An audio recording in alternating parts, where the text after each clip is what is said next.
Assalamualaikum warahmatullahi wabarakatuh. Nama saya Muhammad Bagas Pramudia Sulistyo Nugroho dari kelas 12 IPA 1 nomor absen urut 25 akan mempresentasikan hasil dari teks editorial saya yang mengangkat tema menyikapi disahkannya UU Cipta Kerja bagi kalangan buruh dan UMKM dengan judul presentasi RUU Cipta Kerja Penyebab Perpecahan. UU Cipta Kerja yang telah disahkan pada tanggal 5 Oktober 2020 dan diundang-undangkan pada tanggal 2 November 2020 ini kerap menjadi perbincangan pada masyarakat di Indonesia. Dikarenakan isi dari undang-undang tersebut cukup rancu dalam mengatur hak cuti para pekerja buruh maupun menciptakan lapangan kerja. UU Ciptaker yang disahkan oleh DPR ini bersih dari 1187 halaman banyaknya dan mencakup banyak sektor.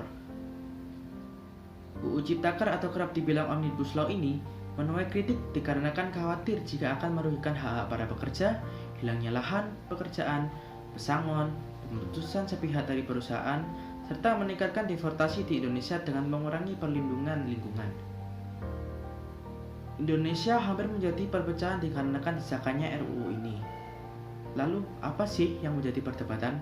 Yang menjadi perdebatan antara lain soal tenaga kerja asing, soal pesangon, soal status pekerja kontrak, soal outsourcing, soal jam kerja, soal hak cuti, dan soal upah minimum.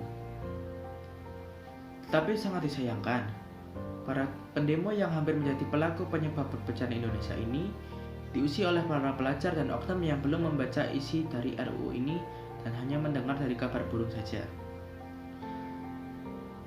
Dan banyak yang salah menangkap isi dari RUU tersebut, hingga banyak para pendemo yang termakan hoax atau berita palsu.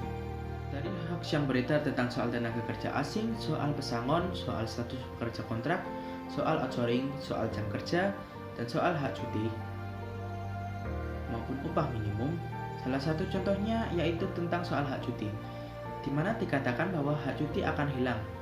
Tetapi kenyataannya adalah Pasal 79 menyatakan bahwa waktu istirahat dan cuti masih diatur dan tetap dapatkan upah penuh, maupun cuti haid, cuti melahirkan juga tetap akan menerima upah penuh, tidak akan diutak-atik. Dengan itu, dapat ditarik kesimpulan bahwa perpecahan Indonesia ini disebabkan karena para demonstran yang belum mengerti secara keseluruhan isi dari RUU Cipta Kerja ini. Hak cuti tidak sebetulnya dihilangkan. Pengesahan RUU Cipta Kerja terlalu cepat disahkan oleh pemerintah. Dengan terjadinya hal tersebut, seharusnya rakyat mencari info secara dalam lagi sebelum melakukan demo yang pada akhirnya akan berujung ricuh. Pemerintah seharusnya tidak menerapkan RUU tersebut dalam kondisi pandemi seperti ini.